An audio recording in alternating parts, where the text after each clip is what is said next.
Hi guys, today I am here for your IELTS 5th March 2020 IELTS exam prediction. This prediction belongs to your listening, reading and writing exam. So before starting the prediction, if you are the new viewer, then please be sure to subscribe this channel because only on this channel you can get the answer key of your listening, reading and writing exam on the same day. Same day अगर आपको answer की जाननी है कि जो भी आपका exam हुआ है लिसनिंग, रीडिंग और राइटिंग का, तो आप इस चैनल को सब्सक्राइब ज़रूर करें अगर आपको आंसर की चाहिए, अपने आंसर्स चाहिए। और इससे पहले कि प्रेडिक्शन शुरू की जाए आप चैनल को सब्सक्राइब ज़रूर करें। और अभी शुरू करते हैं। फर्स्ट इज़ लिसनिंग पहले सेक्शन था जो कि अभी पार्ट 1 हो गया है। पार्ट 1 MCQ और blanks will be easy. Part 2 MCQ plus match the information moderate. Part 3 blanks one word जिसे हम कहते हैं easy. And part 4 blanks easy to moderate. So अगर हम ओवरऑल बात करते हैं, जो ओवरऑल लेवल है इस एग्ज़ाम का वो easy to moderate रहेगा, क्योंकि इसमें आपको कोई एग्जाम्पल नहीं मिलेगी, फास्ट लिसनिंग होगी और एक्सेंट्स, यस एक्सेंट जो है वो आपके लिए थोड़ा प्रॉब्लम कर सकता है। सो प्लीज़ एक्सेंट के ऊपर थोड़ा सा जो डिफरेंट टाइप्स की अमेरिकन, कैनेडियन और ब्रिटिश एक्सेंट जो है उसको आप ज़रूर एक बार उस तरह की लिसनिंग की प्रैक्टिस करें। अगर आपको मॉड्यूल्स चाहिए, लिसनिंग का आपको मटेरियल चाहिए तो आप हमें व्हाट्सएप कर सकते हैं। हमारा व्हाट्सएप नंबर कम्युनिटी टैब के अंदर एक लिंक दिया हुआ है, उससे आप ज्वाइन कर सकते हैं ग्रुप को। वहाँ आपको आइल्स स्टूडेंट्स, बहुत से आइल्स स्टूडेंट्स मिलेंगे, उनसे आप डिस्कस कर सकते हैं अपने और जितने भी आपके एग्ज़ाम के साथ रिलेटेड प्रॉब्लम्स हैं और क्वेश्चंस हैं उनको, और वहीं पे ही हम मटेरियल भी शेयर करते हैं। So you can get that material from there. Second is reading. Moving forward to reading की जब बात करें तो उससे पहले कि अगर अभी तक आपने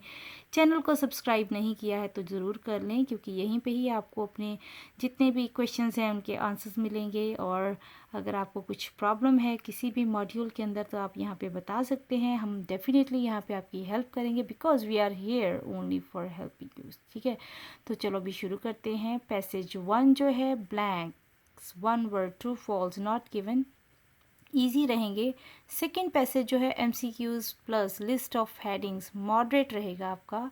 और passage 3 yes no not given answer जो हैं और ब्लैंक्स वन वर्ड आंसर की, वो भी आपकी इजी रहेंगी।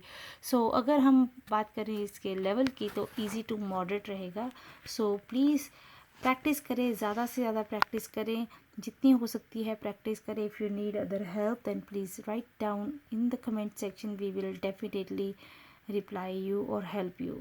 सो अगर आप कौन सी बुक्स आपको करनी है तो उसके लिए रिकमेंडेशंस जो है ऑनलाइन बुक्स की रीडिंग के लिए, तो आइल्स रीडिंग एक्चुअल टेस्ट वॉल्यूम 4 और आइल्स रीडिंग जो है विद आंसर्स, उसको आप ज़रूर देखें। और कैम्ब्रिज की जितने 4 to 14 वर्जन्स हैं, आप उस कंप्लीट सीरीज़ को एक बार ज़रूर प्रैक्टिस करके, दिस इज़ हाईली रिकमेंडेड कि आप कैम्ब्रिज की इंग्लिश जो है, कैम्ब्रिज ऑल वॉल्यूम्स जितने भी आपके हैं 4 to 14, आप उसको ज़रूर करके जाएं, क्योंकि पीछे के जो भी एग्ज़ाम हो चुके हैं उसमें जो रीडिंग है वो कैम्ब्रिज से ही आई है। सो ज़रूर करके जाएं 4 to 14। बाकी दोनों जो हैं वो आपकी प्रैक्टिस के लिए हैं, जितना ज़्यादा करेंगे उतना ही ज़्यादा आपको आएगा। और अगर आप लिसनिंग के मटेरियल की या लिसनिंग के रिकमेंडेशन के लिए, जो मैं आपको यही रिकमेंड करूँगी कि अचीवर 9 बैंड प्रैक्टिस ज़रूर करें, और listening for IELTS by Fiona and जो ये सब ऑनलाइन आपको मिल जाएगा मटेरियल, ठीक है, टॉमोलाइनसन।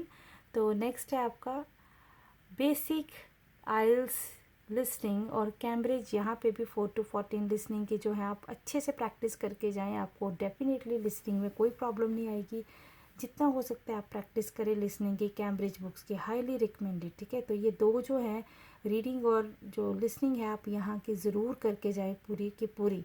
और नेक्स्ट है आपका राइटिंग। अगर हम राइटिंग की बात करें, टास्क 1 बार, लाइन, टेबल, पाई चार्ट आपका बहुत ही इंपॉर्टेंट है। क्वेश्चन टाइप इंडिपेंडेंट रहेगी बेस्ड ऑन विजुअल्स, और मेन इन्फॉर्मेशन को रेडी करके जाएं। कंपेयर डाटा, ऐसी जो आपकी रहती है कंपैरिजन का, मैंने वैसे आपके लिए की पॉइंट्स और फॉर्मेट्स बनाए भी हैं, आप उसको देख सकते हैं कि अगर आपको कंपेयर डाटा आ जाए तो आपने कौन सी वर्डिंग यूज़ करनी है, कौन सी वोकेबलरी यूज़ करनी है, कौन से पैराफ्रेजेस यूज़ करने हैं। सो आप उस वीडियो को देख सकते हैं, आपको बहुत हेल्प मिलेगी। और process, describe the process and show trends को ज़रूर देख के जाएँ ना। अभी सेकेंड पार्ट की अगर बात करें, टास्क 2, तो टास्क 2 के अंदर activity, advertisement, animals, education, communication, entertainment, environment, globalisation, government, population, pollution, old people, children, society, smoke, stress, technology, tourism, transport, violence और वर्क, ये जो है आपके इम्पॉर्टेंट टॉपिक्स हैं। इन सभी को मैंने की पॉइंट्स के अंदर कवर अप किया हुआ है। अगर किसी टॉपिक को नहीं कवर किया हुआ तो आप कमेंट डाउन कर सकते हैं। आई will definitely make the video on that. की पॉइंट्स दोस्तों क्या है, की पॉइंट्स जो है वो एक सीरीज़ मैंने शुरू की हुई है। उसके अंदर इस तरह के इम्पॉर्टेंट जो लास्ट मिनट प्रिपरेशंस रहती है कि आप जाते जाते बस एक नज़र मार के जाना, तो उसके लिए है वो बहुत ही इंपॉर्टेंट लाइंस हैं कि अगर आपको स्पीकिंग में भी आ जाएं तो आप डेफिनेटली उसको बोल सकते हैं। तो आपको बैंड 6+ स्पीकिंग और 8 जो है आपके राइटिंग में मिलेंगे। सो आप जाते जाते एक बार वो की पॉइंट्स की सीरीज़ को ज़रूर देखें जो मैंने टास्क 2 के लिए बनाई है। That was only the format. आप उसको यूज़ भी कर सकते हैं और उसको आप अकॉर्डिंगली चेंज भी कर सकते हैं। और इसके question type agree, disagree, advantages and disadvantages ज़रूर करके जाएं। सो बाकी तो हर एक जो भी आपको पैराग्राफ टास्क आता है उसमें कॉज, सॉल्यूशंस और योर पॉइंट ऑफ व्यू और ओपिनियन तो रहता ही है। बट जो मैंने की पॉइंट्स रेडी किए हैं वो इसी पॉइंट ऑफ व्यू से किए हैं कि अगर आपको क्वेश्चन आ भी जाए कोई इस तरह का तो आप किस तरह से कंपेयर करेंगे। सो उस सीरीज़ को ज़रूर देख के जाएं। और ये टॉपिक्स इतने सारे, अगर आप कहेंगे कि वे बहुत सारे टॉपिक आपको करने पड़ेंगे, क्योंकि ये सारे टॉपिक आपके जो प्रीवियस जैन टू फेब में आपके ये रिपीट हो चुके हैं, आ चुके हैं। एक बार ये सारे टॉपिक्स ही कवर हो रहे हैं, बार बार यही आ रहे हैं। सो आप इनको एक बार ज़रूर करके जाएं। और एक्सपेक्टेड टॉपिक्स जो एक दो इसके अंदर नए ऐड किए हैं जो कि आपको एग्ज़ाम में आ सकते हैं। So please do practice on this. आपका कोई भी इसमें से एक टॉपिक टास्क 2 का हो सकता है क्वेश्चन, और जो राइटिंग टास्क है उसका जो वे ऑफ आस्किंग, जो क्वेश्चन जो है वो थोड़ा डिफरेंट हो सकता है, but based on these topics, तो वो इसी के बेस के ऊपर होगा। तो आप इसको ज़रूर करके जाएं, ठीक है। और राइटिंग की मैंने जो आपको बताया ही है कि की पॉइंट सीरीज़ मैंने रेडी की हुई है, आप उसको ज़रूर देख के जाएं। और इसके साथ ही अगर आपको कोई और हेल्प भी चाहिए, please write me down in the comment section, I will definitely help you. So these all are the important जो है टॉपिक्स हैं आपके टास्क 1, टास्क 2 के। और लिस्टिंग के लिए जो बुक्स रिकमेंडेशन है, और ये प्रेडिक्शन जो थी आपके 5 मार्च 2020 एग्ज़ाम की थी। तो please share this video as much as you can with your friends so that they can also get the high score in their upcoming IELTS exam. Thank you very much for watching this video. And yes, before exam मैं एक बार फिर से last minute prediction करूँगी, आप उसको ज़रूर एक बार देखना ना भूलें, क्योंकि दिस इज़ द प्रेडिक्शन, क्योंकि बहुत अर्ली हो रही है। तो 5th को, जो 5th से 2 दिन पहले मैं एक बार और फिर से 5 मार्च की जो है लास्ट मिनट प्रेडिक्शन करूँगी। उसके अंदर बहुत ही कम टॉपिक्स और बेस्ड ऑन आपका प्रीवियस एग्ज़ाम्स रहेगी, ठीक है। So watch that also. Thank you very much for watching this video and best of luck for your exam. Thank you.